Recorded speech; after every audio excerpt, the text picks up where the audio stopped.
이국종 그 중증 외상 치료 전문의죠. 오늘 교수의 오전에 브리핑이 있었는데 이 상태에 대해서 뭔가 설명이 많이 있을 줄 알았는데 이 상황에 대해서는 뭐 괜찮을 거다 이 정도 얘기 한마디를 하고요. 이국종 교수가 그동안 좀 많이 쌓인 게 있었던 것 같다.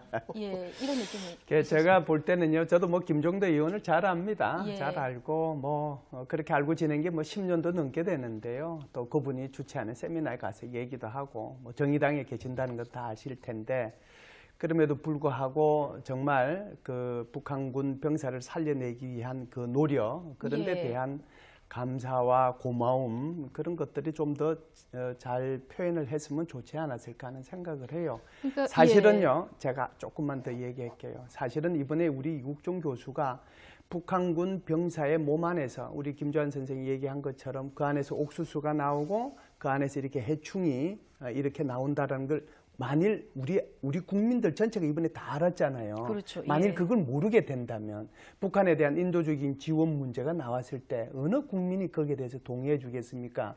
북한 사람들에 대해서 우리 해충약 보내줘야 된다라고 얘기할 때 어느 국민들이 거기에 대해서 많이 동의해 주겠어요? 제가 볼 때는요, 이국종 교수는 단지 넘어온 우리 한 병사 네. 한 명에 대해서만 그런 것이 아니라 북한 전체에 이런 심각한 문제가 있다는 것을 우리 국민 전체에 알렸고 전 세계에 알린 거거든요. 예. 그래서 오히려 북한이 적어도 인도주의적인 차원에서 지원받을 수 있는 여건을 저는 마련해 줬다고 생각을 해요. 그런데 이제 김종대 의원께서 너무 네. 이 환자의 소위 말해서 기순병의 세세한 것까지 예. 얘기함으로써 이게 뭐 인격을 인격테러다. 얘기했다는 게 그건 조금 좀 많이 나간 것 같습니다. 또 아마 그 발언 하나, 때문에 조금 마음고생을 지금 하신 것 같은데. 그 이국종 교수가 그 병사한테만 매달리는 것이 아니라 그렇죠. 병상이 100석밖에 안 되는데 150명이 포화 상태는 사실 중증센터가 아주대병원이 제일 잘 돼 있는 거는 다 알 겁니다. 예. 그러니까 경기소방서에서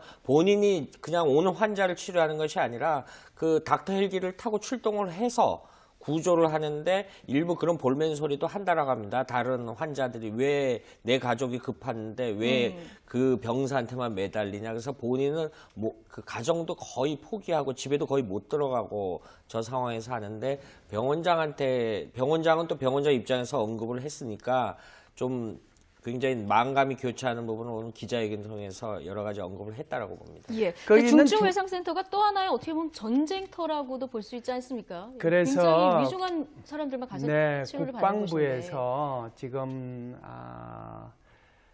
그 국방부 자체 내에 그 병원 그다음에 이제 거기 연구원 이런 거를 만들려고 이제 하고 있거든요. 예. 그게 이제 우리 병사들한테 훨씬 더 이제 어떻게 보면 장병 복지 차원에서 또 생명을 살리는데 기여하기 때문에 필요하다라고 봅니다.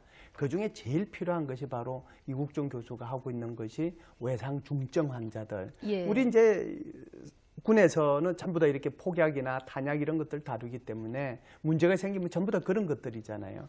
그런 데 대한 연구원 또 이국종 교수 같은 사람들을 길러내는데 그런데 우리 국방부가 좀 많은 관심을 가져야 되지 않겠냐 생각이 들고요. 덧붙여서 한 말씀만 더 드리면 거기 아주대에 있는 그 주변에 있는 주민들께서 좀 불편해 하신다고 그래요. 예. 그래서 이제 그 이유가 바로 이국종 교수가 좀 전에 우리 김주환 저 기자가 얘기한 것처럼 정말 그런 외상 중증 환자가 생기면 닥터 헬기에 타고 같이 가서 다시 여기 이제 헬기에 내리니까 그 헬기 소리가 좀 부담된다는 거거든요. 그래서 예. 이번 기회에 그 주변에 계시는 주민분들한테 좀 부탁하는데요. 생명은 누구나 다 똑같으니까 조금 너그러운 마음을 가지고 이국종 교수를 좀 격려해 줬으면 좋겠다는 생각을 우리 합니다. 대한민국이 지금 휴전 상태에서 언제든지 저런 일이 발생할 수 있는데 아주대가 어디 있습니까? 수원이잖아요. 그렇죠. 그러면 상식적으로 생각해도 휴전을 해서 너무나 멀리 있잖아요. 의정부나 이런 파주나 이런데 좋은 병원이 없으니까 거기까지 간 거 아닐까요? 예. 그러니까 이런 부분에서 국방부에서 단지 뭐 병사들 후생이나 복지 차원에서도 반드시 그쪽에서도 치료할 수 있는 시설이 있어야 되겠죠. 그런데 지금 아주대까지 왔다니까 저로서도 상당히 좀 의아한 그런 생각이 예. 듭니다. 사실 과거에 16대 국회 때 국방부가 지금 말씀하셨던 국방의료원, 가칭 국방의료원 신설 법안을 국회에 제출한 적이 있었어요. 그래서 지금 그런 부분을 그때부터 하는데 그때 여러 가지 국내 이익단체들의 반대에 직면하고 해서 거의 그 법안이 폐기됐고 다시 수정안이 나오고 이런 과정이 있습니다. 그래서 굉장히 이건 어떤 포괄적으로 봐야지 단순하게 국방부가 그동안 뭐 했냐 이렇게 국방부만 질타하는 부분은 아니라고 봅니다. 근데 왜냐하면은 사실 그런 부분이 없잖아요. 있기 때문에 이렇게 좀 이 자리에 설명을 드리는 거예요. 그렇군요. 그래서 어쨌든 예. 국방부 입장에서 그걸 만들려고 해도 여러 가지 이제 제약 사항이 있고 그러니까 이제 그 아주대학교 이국종 교수 팀하고 예. 협약을 맺은 거예요.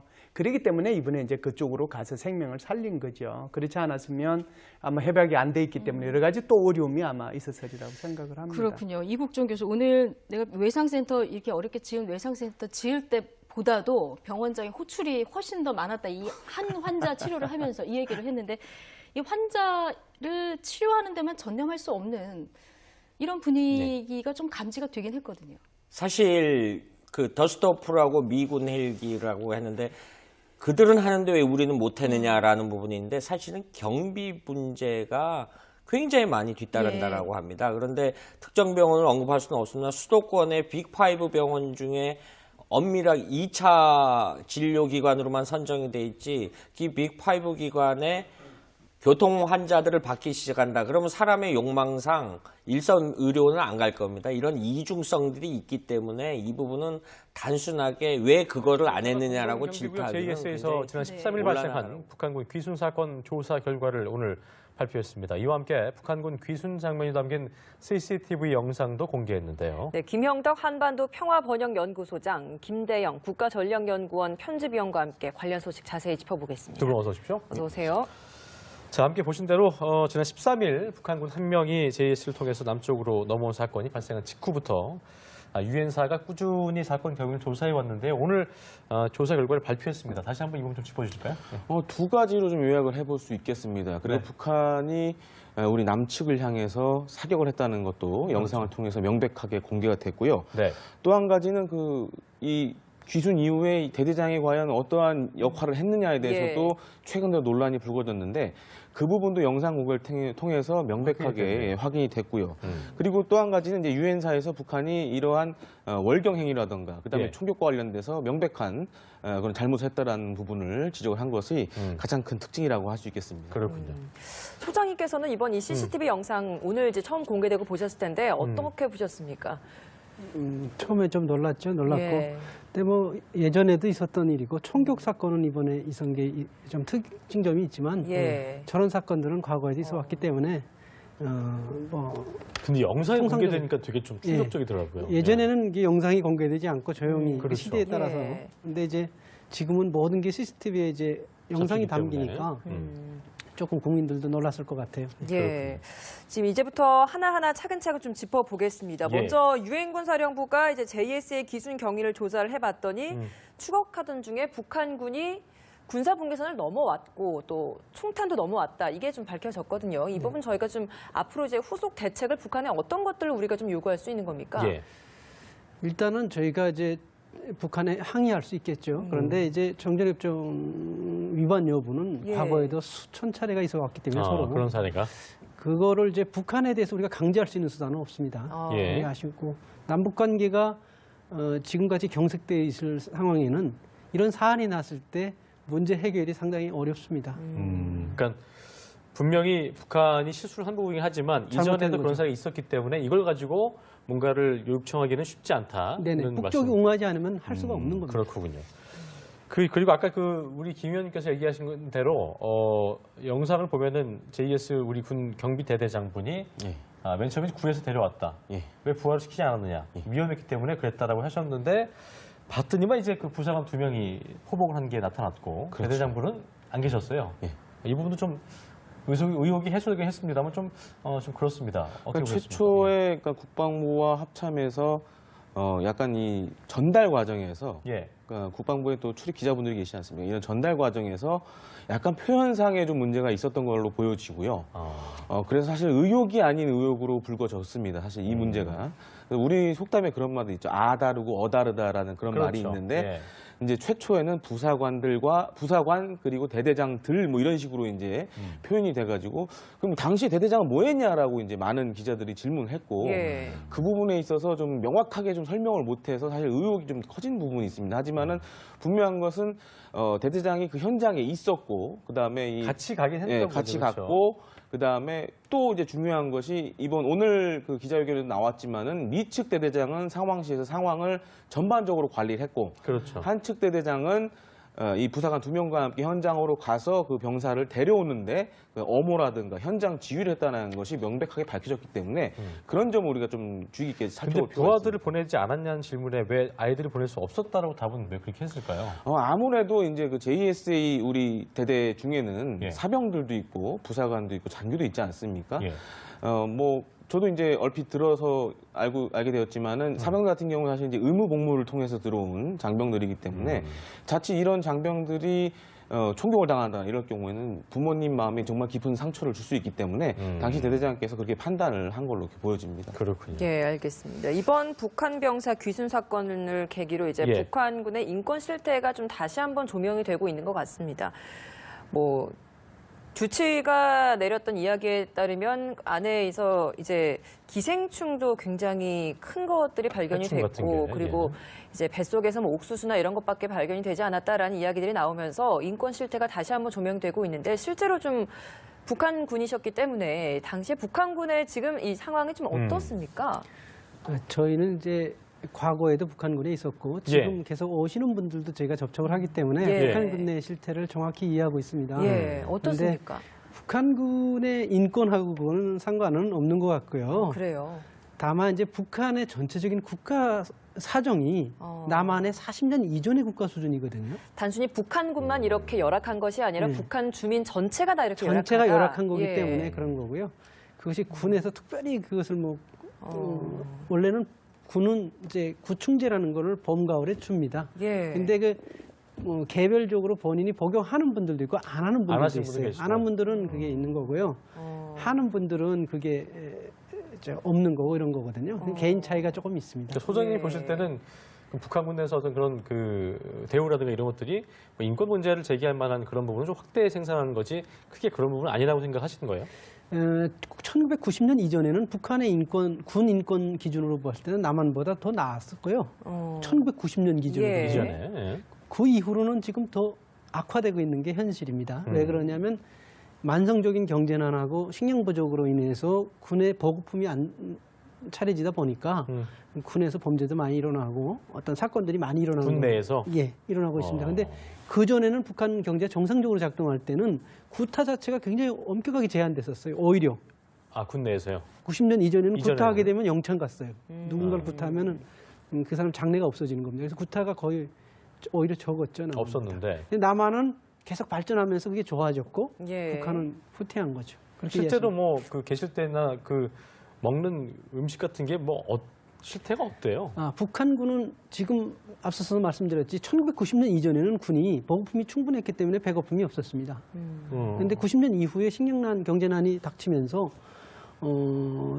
일부 부대를 제외하고는 만성적인 그 식량 부족에 시달리고 있고요. 그럼 지금 넘어온 그 귀순 병사도 굉장히 식량 기근에 시달려서 뭐 아사까지는 아니지만 굉장히 좀 굶주려 있을 가능성이 크다라고 좀 보시는 건가요? 다수의 북한군은 만성적인 배고픔에 시달리고 있습니다. 사실은. 그렇군요. 자, 그리고 이게 보니까 수천 명의 이거 좀 충격적이었는데 젊은 북한 여성들이 끼니를 거르지 않을 것으로 생각해서 군대에 자원하지만 생활이 너무 고돼서 대부분 다 생리를 잘 못한다고 그래요. 그리고 성폭행도 당한다. 이 부분도 좀 짚어주시면 좋을 것 같아요. 네네. 예. 제가 앞서서 말씀드렸죠. 90년 이전에 북한 경제가 잘 작동될 때는 북한 군의 여성들은 서로 선망 가고 싶어 했어요. 왜 그러냐면 화장품이나 생리대나 이런 것들을 우선적으로 줬기 때문에 그래요. 그런데 90년 이후에 군인들에게 나빠지면서 군의 보급품이 없어지기 시작하니까 그다음에 점점 나빠지기 시작했고요. 특히 이제 전체적으로 보급품이 특수병종 그러니까 뭐 김정은을 보위한다든지 혹은 뭐 이게 최전방에 나와 있다든지 이런 특수병종을 제외한 기타 부대들은 거의 보급품이 부족하죠. 그러니까 뭐 원래 여군 자체가 많지는 않습니다. 전체 10%밖에 안 되고요. 10%입니까? 네, 전체 군의 10%밖에 안 됩니다. 그러니까 그분들이 군 생활이라는 건 참 어렵다는 건 기본적으로 말할 수 없죠. 군의를 90년 기준을 얘기해 주셨는데 여군들이 그러니까 군을 지원하려고 하는 그 분들이 좀 많은 편이에요. 그러니까 선망의 대상이 좀 되는 그런 예전에는 느낌인가요? 그랬죠. 지금은 아닙니다. 지금은 사회가 더 쌍말이 좋기 때문에 어. 군을 막 자원해서 지원하는 게 거의 없습니다. 그렇군요. 이렇다 보니까 지금 군의 사기도 좀 많이 떨어져 있지 않을까. 그렇습니다. 주민들 사이에서도 북한군으로 뭐 특히 여성 같은 경우에는 직접 지원을 하더라도 생활에 크게 나아질 게 없다라는 것들이 공공연하게 알려져 있는 거죠. 네네. 사실 북한군에 예. 지원하는 율이 1990년대 말 이후로 예. 남성들도 강제화돼서 가는 거지 아. 자원하는 건 비율은 상당히 줄어들었습니다. 지금 북한이 계속적으로 이제 뭐 국제적으로 세계 이야기를 하는 것들은 핵강국이다. 우리는 점점 더 강해지고 있다라고 이야기를 하고 있지만 실질적으로 북한군 내에서는 기근에 시달리고 있고 이렇다 보니까 군 내에서의 좀 분위기도 좀 많이 사기가 저하되지 않을까 싶은데 실질적으로 좀 어떻습니까? 거듭 말씀드립니다만 북한의 주요 부대 몇 부대를 빼고는 사실은 만성적인 식량난에 시달리고 있고 그럼 주요 부대라고 하는 것들은 거기에서는 뭐 식료품이나 이런 것들이 좀 풍부한 편입니까? 정권을 보위하는 체제를 보위하는 그런 집단들이죠. 그런 예. 집단들은 봉급하는 거고. 그것도 좀 특수부대 같은 개념인가? 그건? 그렇죠. 예. 그 부대를 제외하고는 그 비율이 어느 정도예요? 그 전체적으로 저는 봤을 때? 한 10만 정도 될 거라고 봅니다. 10만 정도를 빼고는 나머지 한 90만 정도는 상당히 어렵지 전체 한 않을까. 10% 정도만 네. 그렇게 되고. 나머지는 군 생활이 상당히 어려움을 겪는 거로 제가 이해하고 있습니다. 그래서 알겠습니다. 좀 더 보충드리자면 예. 사실 좀 이번 말씀해 그 귀순 사건에서도 보시다시피 안에 그 회충이라던가 그래서 음식물도 사실 이제 강냉이 우리나라 예. 말로 하면 이제 옥수수 그렇죠. 같은 거 그것도 이제 뭐 조리되지 가공되지 않은 그런 않은. 것들을 이제 그 병사의 몸속에서 나왔는데 사실 지금 어디 부대 출신이냐는 좀 논란의 여지가 있지만은 아마 이제 그 공동경비구역이라는 근처라든가 아니면 내부라든가 그럴 경우에 북한에서도 굉장히 당성이 좋고 그다음에 평양에 또 거주하거나 뭐 이런 정도로 당과 그 군에서 정말 신임을 받는 사람만이 올 수 있는 구역인데 그러겠죠. 그런 장교 혹은 병사라고 지금 추정이 되는데 그 음식물 상태가 그렇다는 것은 그야말로 뭐 특수부대, 그 정권 보위를 위한 여러 부대 중에서도 이런 정도 수준이라면은 굉장히 지금 북한의 그런 북한군 전체적인 상황이 상태 안 좋다. 열악하다라고 이렇게 판단할 수 있겠죠. 소장님께서 보실 때 지금 그 위원님 얘기하신 대로 그 JS 근처에서 이렇게 온 거기 때문에 어떻게 좀 추정을 하세요? 그러니까 괜찮은 부대에서 온 병사일 거다 이런 부분은 어떻게 좀 보고 계신 거예요? 저는 전방 부대는 아닐 거라고 봅니다. 왜냐하면 이제 저 국방부에서 발표를 해야 되니까 그건 네. 추후 우리가 살펴봐야 되겠지만 보통 그 JS에 근무하는 사람들은 무장하거든요. 예. 무장이 없는 상태, 비무장이었고 그리고 차를 몰고 돌진해서 들어온 거 봐서는 외부에서 뭐 물자 공급하는 부대, 후방 부대 아닌가 저는 이렇게 보고 있습니다. 근데 후방 부대를 갔다가 물자 공격하다가 중간에 본인이 이탈을 한 건데 그게 출렁날라 하다 보면 그 상황을 알게 되잖아요. 알게 되면 이제 탈출 의지가 있으면 그걸로 들어오면 되는 거죠. 근데 그 탈출한 그럼 만약에 전방이 아니라면 네. 그 탈출 동선이 길었을 텐데 그렇게 어떻게 올 수 있었을까요? 그것도 좀 궁금한데. 제가 말씀드린 후방이라 하면은 JS 근처 바로 앞이 아니고 바로 근처에서 예. 후방 부대들이 있으니까 그쪽에서 저 JS의 공급 물자를 이제 싣고 들어날라 하다 보면 그 상황을 알게 되겠죠. 그런데 그런 분이 차를 몰고 들어오지 않았나. 실제로 좋은 부대가 아닐 수도 있는 부분이다. 그렇죠. 그거는. 그래서 저희가 뭐 추측밖에 할 수 없기 때문에 이 부분을 알겠습니다. 그리고 아까 저희가 다시 한번 그 쪽을 좀 짚어보자면 아까 그 넘어올 때 그 경고 사격을 했잖아요. 근데 저희가 이제 군사 분계선이라는 게 있는 건데 이렇게 분계선 총탄의 낙하 지점이 군사 분계선을 넘으면 안 되는 거죠. 당연하죠. 특정이라는 게? 그 어떻게 보면 우리 측에 대한 그런 위협 행위라고 할 수 있고요. 특히 이제 영상을 잘 보시면 아시겠지만은 이제 추격조라고 하는 인원들이 갑자기 막 우르르 튀어나옵니다. 나오면서 자동 수총을 들고 나오고 그렇죠. 예. 사격을 막 하는 장면이 나오지 예. 않습니까? 예. 그리고 또 하나가 갑자기 한 병사가 사격 끝나고 이제 선을 넘죠. 선을 넘어서 예. 화들짝 놀라서 이제 다시 돌아가는 그쵸. 장면이 보이는데 이런 것들은 명백하게 사실 정전협정 위반이고 그렇기 때문에 이것은 어떻게든 북한에 이제 항의를 해야 되는 부분이라고 할 수 있겠습니다. 그러니까 소장님께서는 이게 일단 그런 일들이 많이 있었기 때문에 그렇죠. 일방적으로 우리가 한다 하더라도 그쪽에서 응하지 않는다면 어쩔 수 없는 부분이라고 얘기는 하지만 더욱이나 어떻게 좀- 북한이 사실 지금 정전협정을 무력화시키고 있는 상황이라 예. 만약에 이제 이것과 관련돼서 회담을 하자고 그쪽에다 얘기를 해도 안 받을 가능성이 굉장히 높고요. 그렇게 되면은 이제 서면상으로 그쪽에 이제 전달하는 식으로 항의하는 것이 뭐 마지막 수단이라고 할 수 있겠습니다. 그러니까 이게 좀 애매한 것 같아요. 정전협정을 위반을 했는데 우리가 할 수 있는 게 아무것도 없다라는 것 자체가 그 좀 자체도 굉장히 개정돼야 되는 부분이 아닐까 싶기도 구속력이 한데요. 없는 것도 그렇고요. 그렇습니다. 이제 일부에서 그런 주장들 많이 하고 예. 계시는데요. 예. 뭐 예를 들어서 GOP나 GP 이런 곳은 이제 우리 지역이고 우리가 예. 관할 건이 있고 그렇기 때문에 뭐 북한이 만약 저런 도발을 한다 그러면은 우리가 즉각 대응할 수 있습니다. 근데 문제는 이 공동 경비구역 같은 경우에는 예. 관리는 우리가 하지만 실질적으로 그 지배를 하고 그 주도를 하고 있는 것은 유엔사이기 때문에 그런 좀 특수한 지역이라는 것을 좀 고려를 하셔야 됩니다. 그래서 이번에도 사실 왜 우리는 총을 쏘지 않았느냐 이런 얘기들을 많이 하시는데 자칫 이게 너무 우리가 세게 대응을 할 경우에는 우리가 정전협정을 위반할 수도 있는 소지가 있고 또한 북한에게 국지 도발의 빌미를 제공할 수가 있습니다. 그렇기 때문에 이거는 좀 신중하게 유엔사라든가 정전위와 협의를 거쳐서 앞으로 교전 수칙을 어떻게 바꾸고 것인가 이건 좀 협의를 해야 될 부분이라 생각합니다. 그렇군요.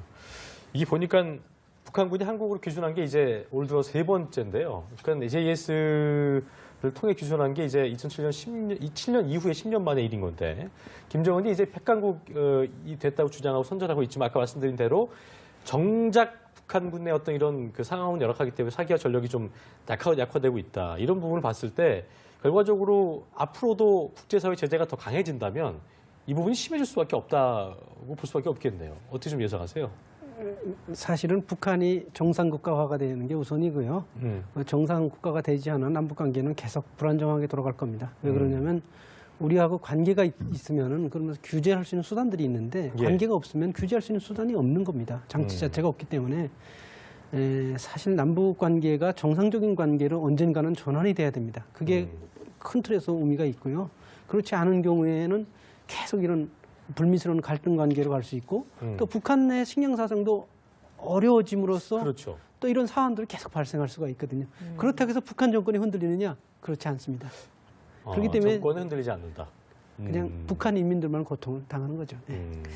북한 인권 결의안이 이제 13년 연속 채택될 기록을 세우게 될 것 같은데 그렇습니다. 올해 결의안에는 좀 어떤 내용이 들어갈지 이번 북한군 귀순도 여기에 좀 필요한 내용이 좀 담길지 어떻게 보십니까? 아무래도 이제 지금 그 부상을 당한 북한군 병사가 이제 일어나게 되면은 예. 네. 어떠한 동기로 해서 우리 측으로 이렇게 귀순하게 됐는지 여부가 이제 나올 가능성이 굉장히 예. 높습니다. 그래서 말씀해 주신 대로 국내 인권 문제, 예를 들어서 부당한 행위를 당했다든가 아니면 폭력과 이런 구타를 당했다 그러면은 그런 것들이 다시 한번 북한 인권, 특히 이제 북한 군인권에 관련돼서 한번 이렇게 깨우치게 되는 그런 상황이 될 것 같은데요.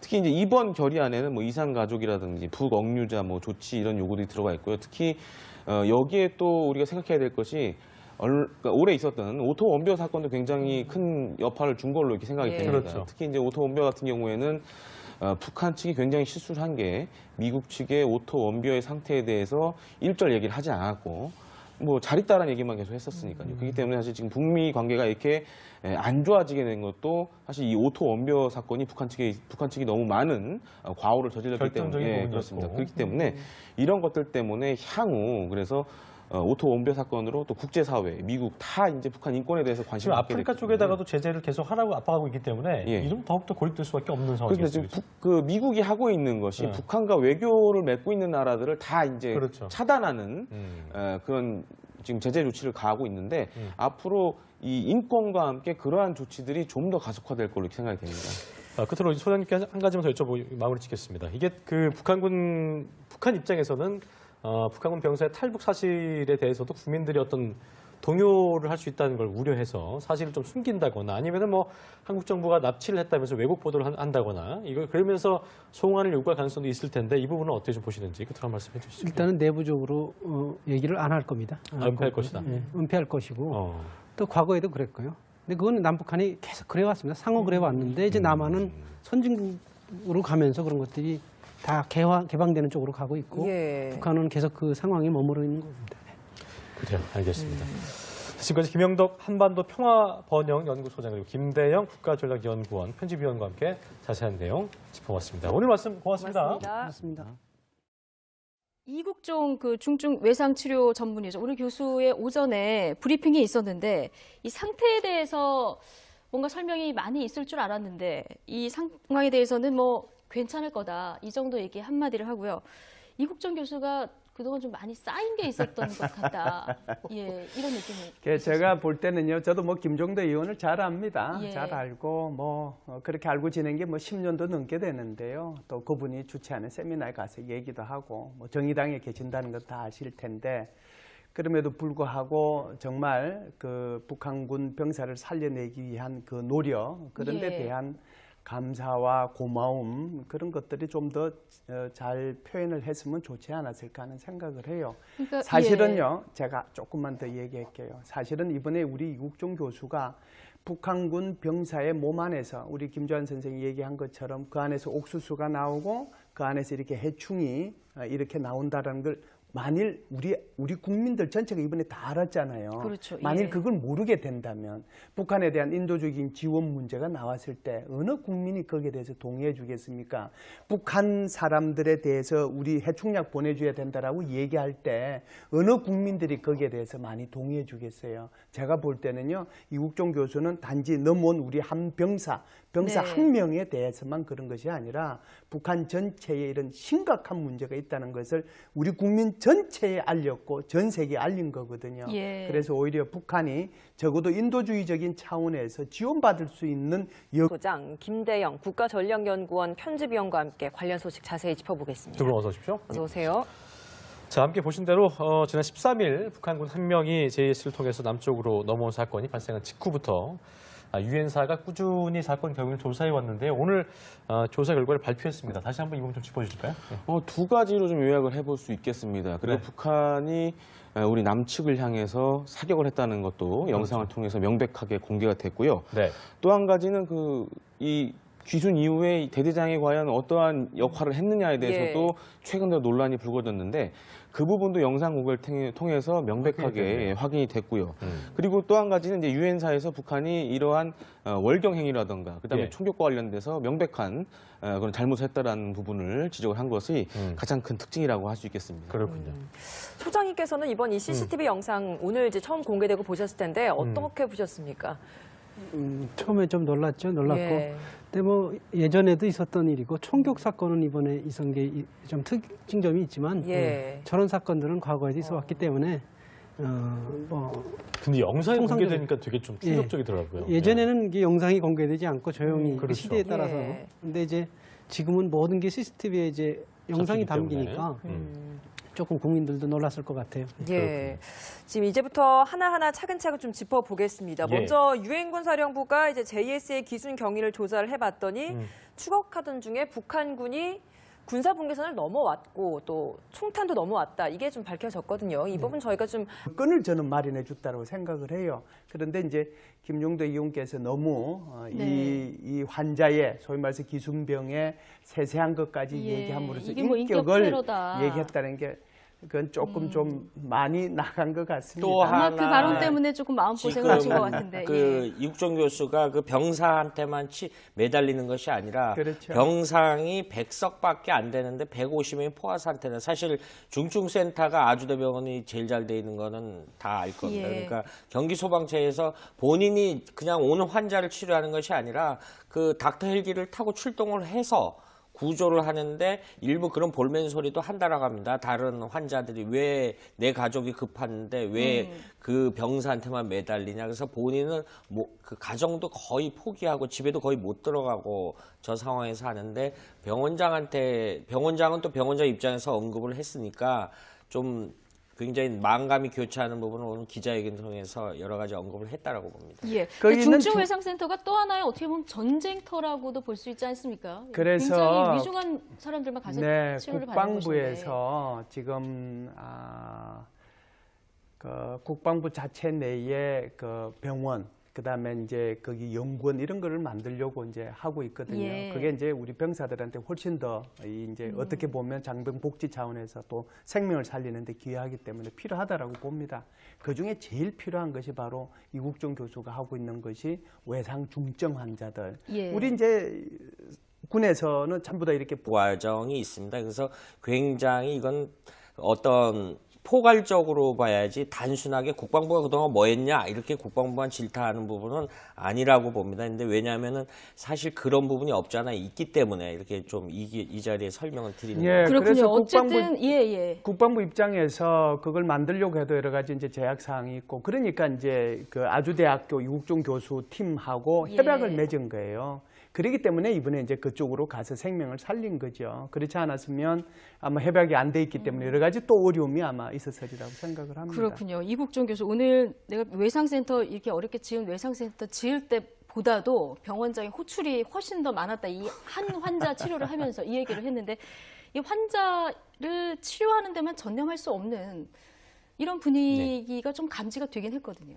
사실 그 더스트오프라고 미군 헬기라고 했는데 그들은 하는데 왜 우리는 못했느냐라는 부분인데, 사실은 경비 문제가 굉장히 많이 뒤따른다라고 합니다. 그런데 특정 병원을 언급할 수는 없으나 수도권의 빅5 병원 중에 엄밀하게 2차 진료기관으로만 선정이 돼 있지, 이 빅5 기관에 교통 환자들을 받기 시작한다. 그러면 사람의 욕망상 일선 의료는 안 갈 겁니다. 이런 이중성들이 있기 때문에 이 부분은 단순하게 왜 그거를 안 했느냐라고 질타하기는 JS에서 지난 13일 곤란하다고. 발생한 북한군 귀순 사건 조사 결과를 오늘 발표했습니다. 이와 함께 북한군 귀순 장면이 담긴 CCTV 영상도 공개했는데요. 네, 김형덕 한반도 평화번영연구소. 폭약이나 탄약 이런 것들 다루기 때문에 문제가 생기면 전부 다 그런 것들이잖아요.